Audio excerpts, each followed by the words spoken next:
चुके हैं। 100वें यज्ञ की बारी है, सुरपुर की दावादारी है। उधर वशिष्ठ और इंद्र एक जगह बैठे चर्चा कर रहे हैं। विश्वामित्र का पहुंचना हुआ तो विश्वामित्र ने देखा, क्यों इंद्र? वशिष्ठ, अभी दोनों लोगों में कोई बात हो रही थी और मेरे आते ही तुम चुप हो गए। गुरु शिष्य के बारे में बात हो रही थी। तुम्हारा शिष्य और क्या? कौन है? ये बेटा ये हरिश्चंद्र। हाँ। तो अपने मुंह मियां मिट्टू क्यों बन रहे हो? स्वामी जी, बोलो। अगर मैंने परीक्षा ली तो तुम्हारा शिष्य दिन में ही तारे देखने लगेगा। इधर देखो। बोलो। जब कुमार पीठ पीठ बनाते हैं। अच्छा, ऐसे बनाओ ये, जाओ परीक्षा कर ले। कर लें। आओ। बेचारे हरिश्चंद्र को मृतलोक में कुछ पता भी नहीं, और इन्होंने क्या किया? विश्वामित्र ने सोचा कि लेकर के आई माली राज सो रहा है दोपहरी में। भैया आकर के अपने पति देव को जगाया। एक बात बताओ महाराज, तुम यहाँ किस लिए रहते हो? अरे बाघ तो रखाने के लिए रहते हो। देखो उधर पश्चिम की दिशा में बाघ तैस नैस हो गया। ये समाचार अगर राजा को मिला तो राजा तुम्हें मौत से कम सजा तो नहीं देगा। श्रोताओ, उसने उठाई हाथ में लाठी और शूकर को मारने के लिए उद्यत हुआ, लेकिन वो माया रूपी वही विश्वामित्र शूकर थी। ले लो पैसा।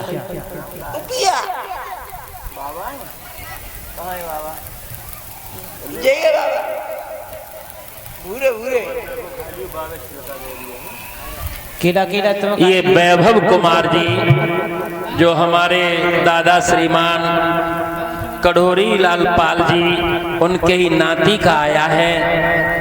भगवान ऐसे राजकुमार आंगन में फलते फूलते किलकारियों से घर आंगन गूंजता रहे, यही मेरी आशा है, यही मेरी अभिलाषा है। ये बच्चे इतना उद्यम दे रहे, तुम्हें तखत नहीं हटा सकते? अरे टुंडा, तखत हटा। ये तखत उठा करके इधर संतों के इधर को डाल दो, ठीक है? मैं ये कर रही है। हुआ ये भगवान की ऐसी कृपा। अब माली घायल हो गया तो माली ने सोचा कि शूकर से मेरी पेश नहीं जाएगी, मैं राजा से जाकर के सहायता मांगू और पहले ही जाकर के राजा को बता दे कि ऐसा बवाल बाग में पैदा हो गया है। और इसी उद्देश्य से आज लंगड़ाता हुआ, रोता कांपता हुआ माली जिस समय कचहरी में हरिश्चंद्र में आए हैं। महाराज की जय हो। माली, ये हाथ में मल्लम पट्टी कैसी बंधी है? शूकर ने बाग उजाड़ दिया, तुम्हें घायल कर दिया। माली, मन में तो ऐसी मुझे आ रही है कि अभी चलें, लेकिन विद्वानों का विचार है कि शाम के वक्त व्यक्ति को कभी किसी के साथ अपघात नहीं करनी चाहिए। और हिलकी भर के राजा विद्वानों के विचारों का वर्णन करने लगा। आरे है सायं को वक्त, दुख का को ना दीजिए।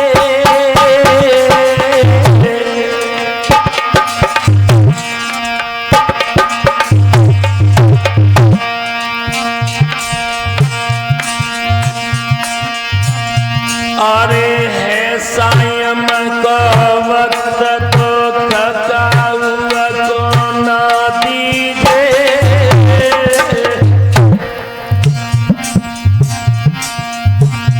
चैत शमन आवे द्वार बैठना, बाऊ को दीजिए।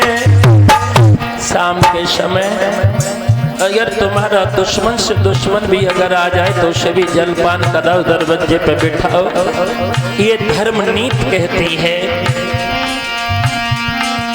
अरे चले तुम बगिया को जइयो,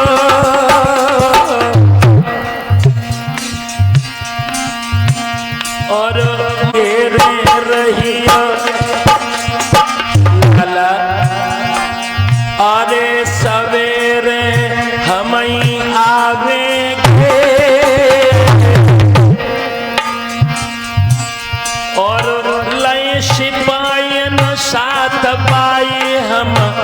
मार गिरा देंगे। अरे फिक्रिया दिल में नहीं करियो, और मुख्य द्वार पे बैठ के शूकर को घेरे रहिया।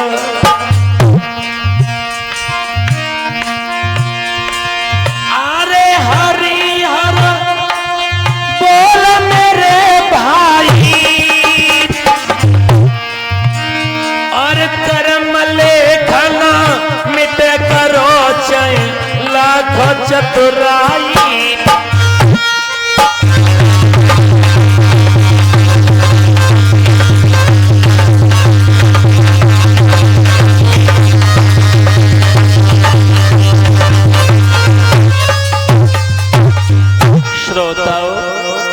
हरिश्चंद्र ने अपने माली को समझाया, चले जाओ भैया, सुबह हम आएंगे। इसी श्रृंखला में क्या करवट बदलते रहे। सुबह भास्कर देव ने जब आंखें खोली हैं, हरिश्चंद्र ने सेना को आदेश दिया और सेना के सहित जाकर के बाग को चारों तरफ से घेर लिया। माली कहाँ है वो शूकर? रात्रि में निकल तो नहीं गया? ठीक से देखते रहे। अरे कोई नहीं देखो। हरिश्चंद्र ने मंत्री को आदेश दिया, मंत्री हमारे सभी सेना के लोगों से कह दो, जिस किसी के ऊपर से अगर जिंदा शूकर निकल के गया उसको सजाए मौत मिलेगी। हाय हाय, विश्वामित्र माया के शूकर थे। सोचने लगे एरा गैरा के ऊपर से क्या निकला जाए, राजा के ऊपर से ही क्यों ना निकला जाए। हरिश्चंद्र ने तलवार लगाई, शूकर दूसरी ढाली में प्रवेश ले गया और दूसरी ढाली से तीसरी ढाली में अंततः शूकर ने समझ लिया कि अब लीला कर दी जाए, और उसने उसी झाड़ी से घर घर की आवाज की और राजा के ऊपर से निकल जो राजा हरिश्चंद्र के ऊपर से शूकर निकला। हरिश्चंद्र कहने लगे, मेरा मुंह देख रहे हो क्या?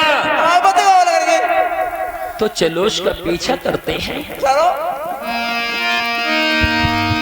सोई आगे शूकर पीछे राजा हेरत हेरत जावे।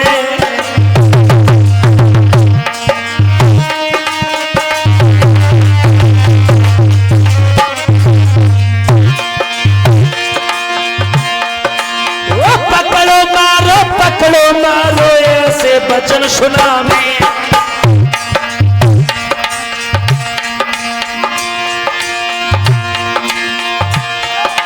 महाराज शूकर ने लीनो बदन छिपाए और सुंदर बाबा बन के गौ है राजा सामने आए। ऐसा सुंदर सुगर महात्मा अब क्या फिर आवेगा। ऐसा सुंदर सुगर ये बाबा अब नहीं फिर मिल पावेगा।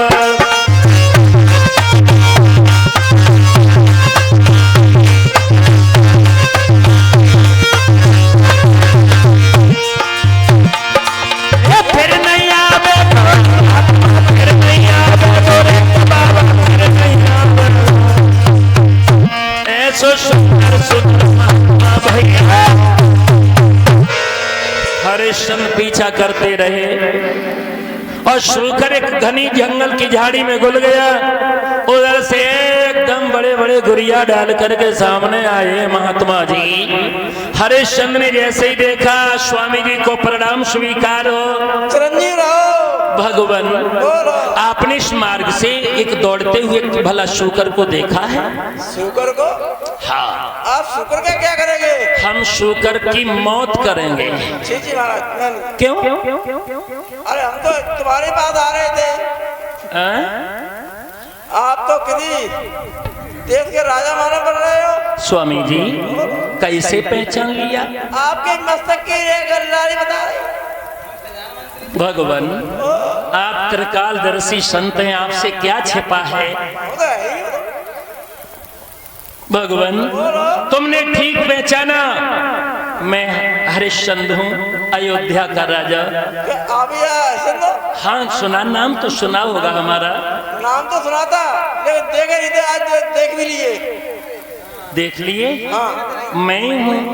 अरे मैं तो आपके पास आ रहा था। मेरे घर पर? बिल्कुल। किस लिए? अरे मेरे घर में एक छोटी सी कन्या थी, ठीक। उसके पीले हाथ कर रहे थे।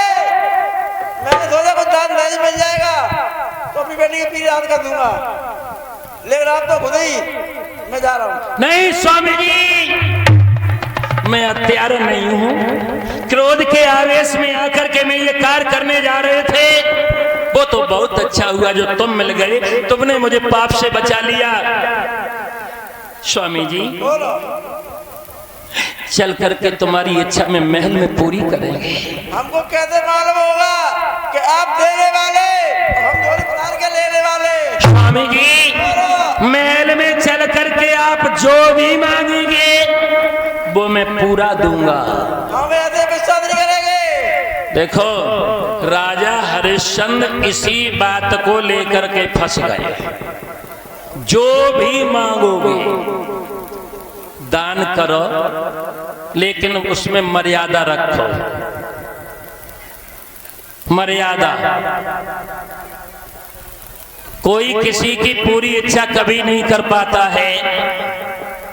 दान में मर्यादा का भी बहुत महत्व है। और अक्सर जिन्होंने ये शब्द कहा है कि तुम जो भी मांगोगे भगवान मैं वही दूंगा, ऐसे करके बड़े बड़े राजा महाराजा चले गए हैं। बड़े बड़े राजा महाराजा चले गए। सरवर नीर के बाप ने भी ऐसे ही कहा, हरिश्चंद्र ने भी ऐसे ही कहा, राजा बल ने भी ऐसे ही कहा। एक लिमिट होनी चाहिए, एक लिमिट। और हम तो कहते दान करते समय बहुत सोच विचार करना चाहिए। दान करो, अपनी क्षमता के अनुसार करो, औकात से ज्यादा मत करो और औकात से कम भी मत करो। मेरे पास में एक घोड़े की लगाम है, चाबियों का गुच्छा है। जय संग्राम करते हो, इससे तुम्हारा प्रयोजन क्या सिद्ध होगा? इससे ये होगा कि आप दे रहे हो, हम ले रहे हैं। स्वामी जी घोड़े की लगाम ली, चाबियों का गुच्छा लिया और लेकर के स्वामी जी जो झोली फैलाए खड़े थे भक्तों, आज उन्हीं की झोली में यूं करके अर्पण कर दिया और धीरे से बोले, इस दान की दक्षिणा आपको 60 बार सोना देनी है। बिल्कुल। श्रोताओ राजा ने कहा चलो चल करके हम घर पर देंगे। राजा आए हैं और महल में लेकर के विश्वामित्र को जब आए, आसन दिया और स्वामी जी के लिए अपने नौकर चाकरों से हरिश्चंद्र ने कहा स्वामी जी का स्वागत करो, सत्कार करो, इन्हें जलपान कराओ। सही मुनवर कहने लगे, भगवान मैं जिस कार्य के लिए जिस आशा से तुम्हारे साथ आया था वो आशा अगर पूरी हो गई तो मेरा स्वागत हो जाएगा। और बोले हैं हरिश्चंद्र से विश्वामित्र कि राजन स्वागत का समय नहीं और पहले दक्षिणा अदा कर दे और जाई में पूरा स्वागत है, शांति से मुझे विदा कर दे।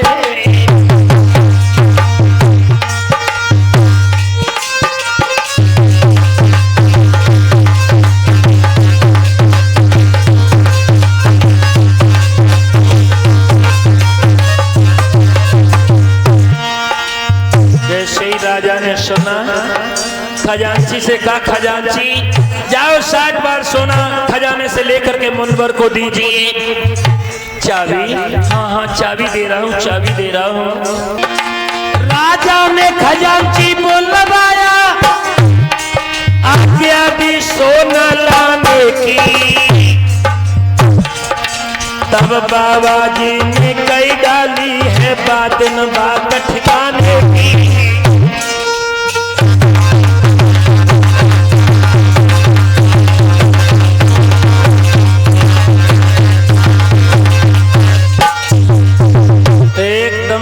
हरिश्चंद्र से मुनवर बोले हैं हम यहाँ स्वागत नाश्ता करने नहीं आए राजन, हमारी जो दक्षिणा रह गई है 60 बार सोने की वो पूरी कर दो।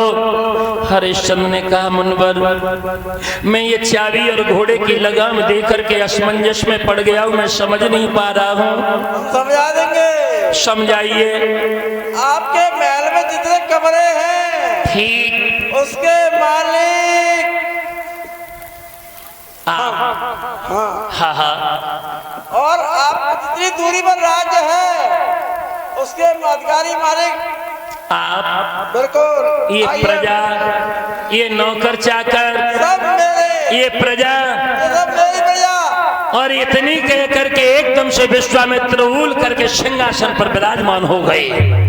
और जैसे ही सिंहासन पर विराजमान हुए आदेश दिया है मंत्री को। मंत्री महाराज पानी कितना महंगा है लिखी जो हुआ ये ऊंची आवाज जब हरिश्चंद्र ने सुनी है तो बेचारे हरिश्चंद्र का कलेजा फट गया। स्वामी जी ये प्रजा हमने पुत्र समान प्राणों से बढ़कर के भी इनका पालन किया है, लेकिन आप क्या व्यवहार कर रहे हैं? और हरिश्चंद्र हिलकी भर करके बोले विश्वामित्र से। क्या बोले?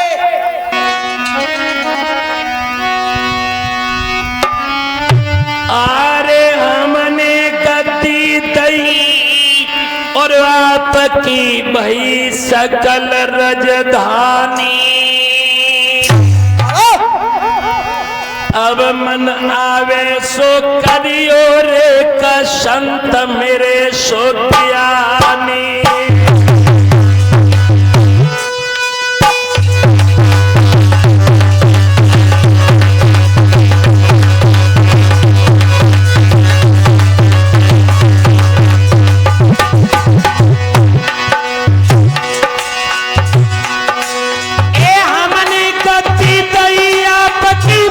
सकल राजधानी सकल राजधानी, अब मन आवे सो करियो रे का संत मेरे सोतियानी। लेकिन मुनवर मेरी प्रजा को संतापन देना आप कहूँ में बानी। धरो शीश पे पाप धर्म की हानि,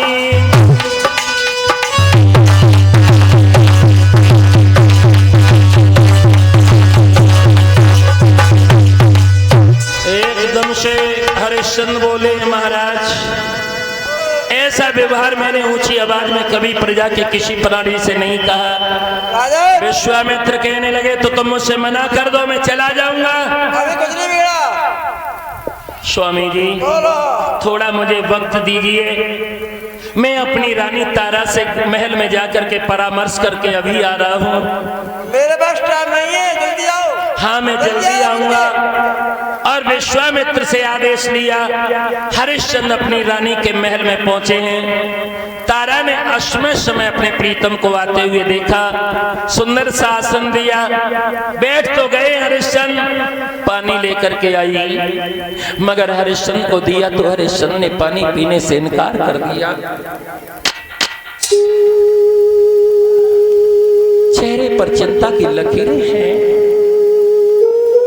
तारा एकदम से कहने लगी श्रीमन क्या हो गया है? कोई अप्रिय घटना हो गई? इस समय तुम कचहरी को बर्खास्त कैसे करके आ गए?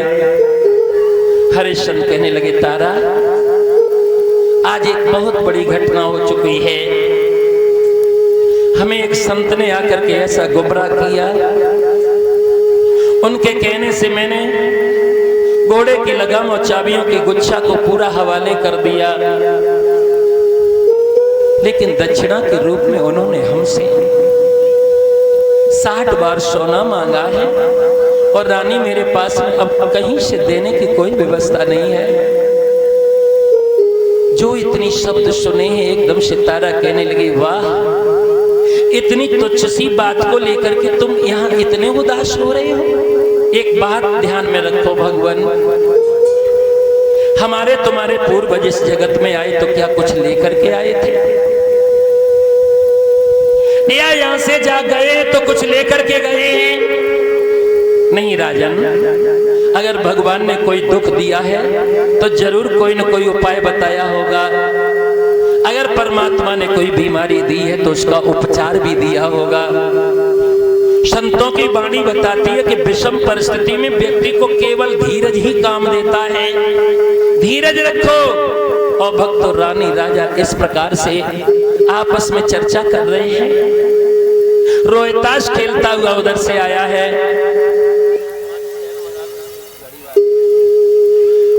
जैसे ही रोहिताश खेलता हुआ आया, उसने देखा कि मेरी मां दुख के सागर में डूबी हुई है। मेरे पिता के आंखों में आंसू झलक रहे हैं। पहले जब खेल करके मैं इनके समीप आते थे, माँ दोनों भुजा फैलाती थी, मेरी गोदी में आ जा। पिता कहते थे मेरी गोदी में आ जा। लेकिन आज मेरे भाई मैया बबला मुझसे कुछ नहीं कह रहे हैं। और इलकी भर के रोहिताश पास में खड़ा तो हो गया और अपनी मैया से बबला से अरदास करने लगा है।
इतनी उदास क्यों बैठी हो? तुम्हारी उदासी माँ हमसे देखी नहीं जा रही है। बोलो ना, बोलो माँ। और पूछत तेरो लाल बताए दे हाल कौन दी महारी। क्यों व्याकुल विकल जमीन बैठी माँ तारी। क्यों व्याकुल विकल जमीन बैठी महतारी।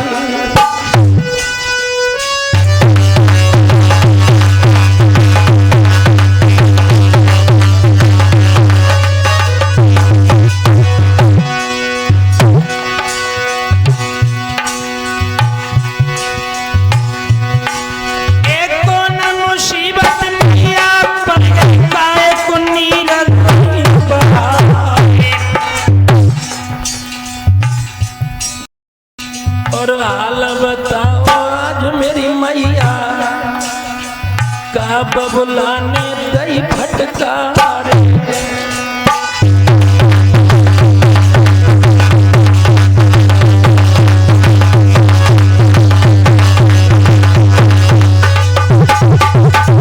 हाथ जोड़ करके रोहिताश ने ये शब्द कहा।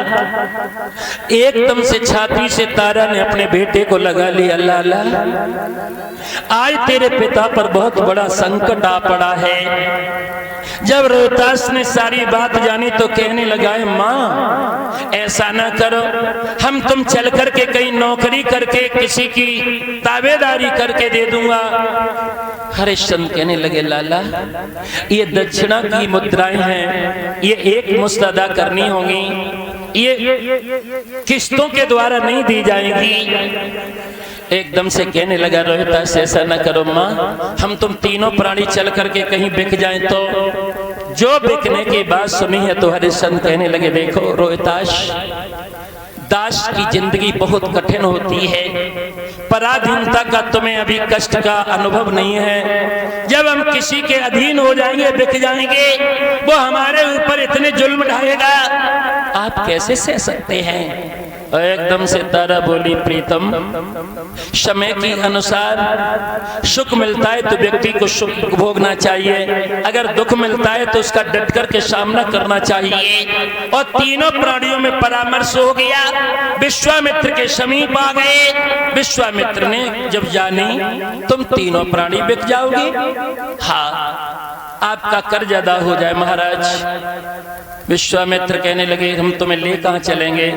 तारा कहने लगी कि मैंने सुना है कि काशी जो है ना वो तीनों लोक से न्यारी है, भोलेनाथ के त्रिशूल पर बसी हुई है। अरे वहीं जाकर के वहां तो मरना भी उचित होता है, वो काशी मैया मेरा जरूर उद्धार करेगी।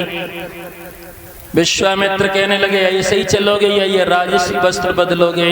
भक्त राजसी वस्त्र बदल दिए गए हैं, साधारण सा कुर्ता धारण किया है हरिश्चंद्र ने, ना तो सिर पर मुकुट है ना चरणों में चरण खड़ा हूं। रानी तारा ने एक मोटी सी साड़ी को धारण किया है, बेटा रोहितास ने केवल लंगोटी को धारण किया। और तीनों प्राणी चल पड़े आगे। विश्वामित्र जैसे ही चले हैं, अटारी से गलियों से नर नारी देखने लगे कि एक समय के एक थपेड़े से राजा का क्या हाल हो गया। आगे विश्वामित्र, पीछे रानी तारा, बीच में बेटा रोहितास धीरे धीरे चला जा रहा है। और जिस समय अपनी नगर को निकले हैं, जैसे ही अपने राज्य की पावन भूमि को निकले हैं, अपनी जन्मभूमि को, तीनों प्राणियों ने भक्तों मुड़ करके अब देखा है।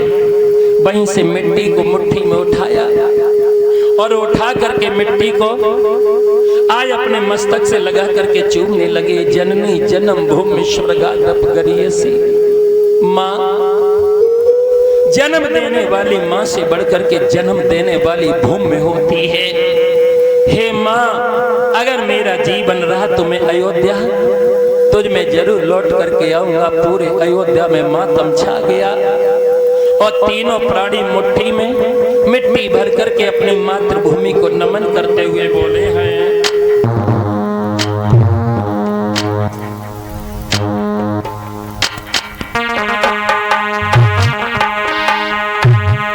कि कौन किए हम पाप ओ किस्मत कौन किए पाप किस्मत बिगड़ गई, कौन किए पाप किस्मत बिगड़ गई।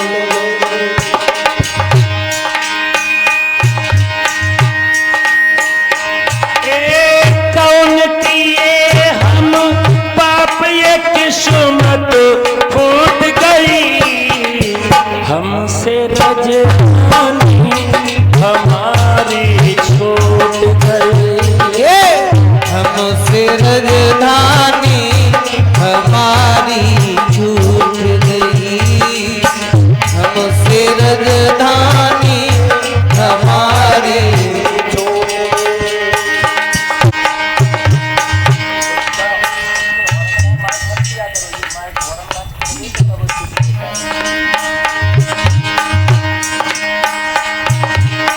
कोई बता दे आज ये कैसे हुआ, कोई बता दे आज ये कैसे हुआ, कोई बता दे आज ये कैसे हुआ।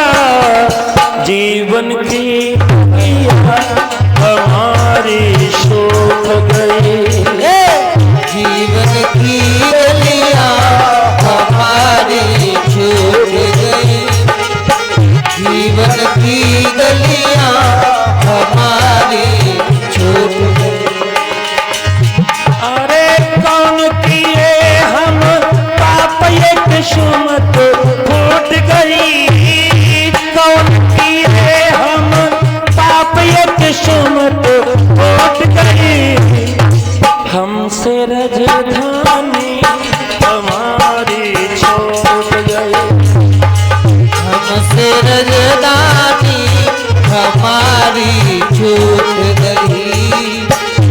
तुमसे रजदानी हमारी। तीनों प्राणियों ने मुट्ठी से मिट्टी को छोड़ दिया और फिर अयोध्या को मुड़ करके नहीं देखा। दौड़ता हुआ रोहतास चला जा रहा है, लेकिन जब दोपहरी हुई बालक की चलने की क्षमता खत्म हो गई, ओठ पपड़ा गए, चेहरा कुमला गया। हरिश्चंद्र भी सोच रहे हैं। रानी तारा ने जब देखा है लाला की ओर, लाला रोने लगा। माँ माँ, काशी कितनी दूर और है? एकदम से तारा कहने लगी, लाला तू नहीं तो कहा था तुम, अब उस पर चला नहीं दिया। प्यास लगने लगी, बालक ही तो है, भूख लगने लगी। अब जब कोमल कोमल तलवों पर ककरीले रास्तों से मार्ग को तय कर रहे हैं, कंकड़ चुभ जाते तो नीले नीले दाग बनने लगे। बेटा रोहतास कहने लगा, माँ मुझ पर तरस कीजिए। और हिलकी भर करके बेटा रोहतास अपनी मैया तारा से बोला है, ताली बजा के बोलना। बड़ा प्यारा भजन है कि पग पग ठोकर खाऊं चला नहीं जाता है, और काशी कितनी दूर बता मेरी माता है।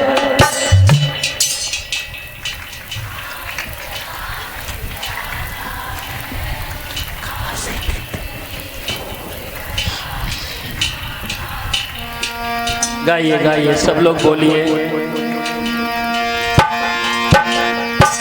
ये टावर की तरफ का मोहल्ला कुछ डाउन है, बोला तुम बोला।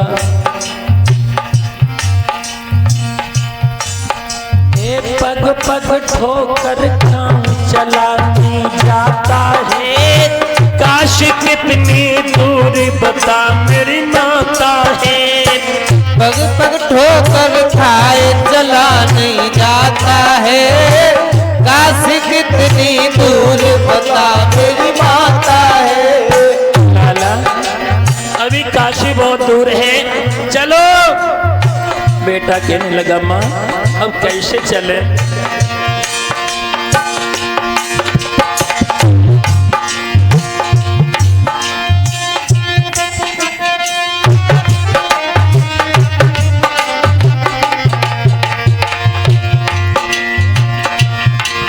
मैं मरा भूख के मारे, माँ भोजन मुझे करा दे।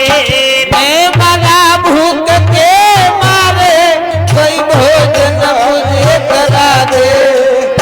भैया मैं मरा भूख के मारे, माँ भोजन मुझे करा दे। तरस नहीं आता है, काशी कितनी दूर बता मेरी माता है। पग पग ठोकर खाए चला नहीं जाता है, काशी कितनी दूर बता मेरी माता है। पग पग ठोकर खाए चला नहीं जाता है, काशी कितनी दूर बता मेरी माता है। एकदम से रोहतास से माँ बोली, लाला इस मार्ग में भोजन कहाँ कहाँ भोजन है बेटा? मैया भोजन नहीं है तो मैं मरा प्यास के मारे, माँ पानी मुझे पिला दे। मैं मरा प्यास के मारे, तो पानी मुझे पिला दे। मैया पानी तो पिला सकती हो। मैं मरा प्यास के मारे, माँ पानी मुझे पिला दे। रहा नहीं जाता है, काशी कितनी दूर बता मेरी माता है। पग पग ठोकर खाए चला नहीं जाता है, काशी कितनी दूर बता मेरी माता है। पग पग ठोकर खाए चला नहीं जाता है, काशी कितनी दूर बता मेरी माता है। एकदम से तारा बोली, लाला या खाने पीने की इस मार्ग में कोई व्यवस्था नहीं है, तुम चले चलो। एकदम से रोहतास बोला, माँ आज तुम हो कौन बन गई हो? मेरे पैरन पड़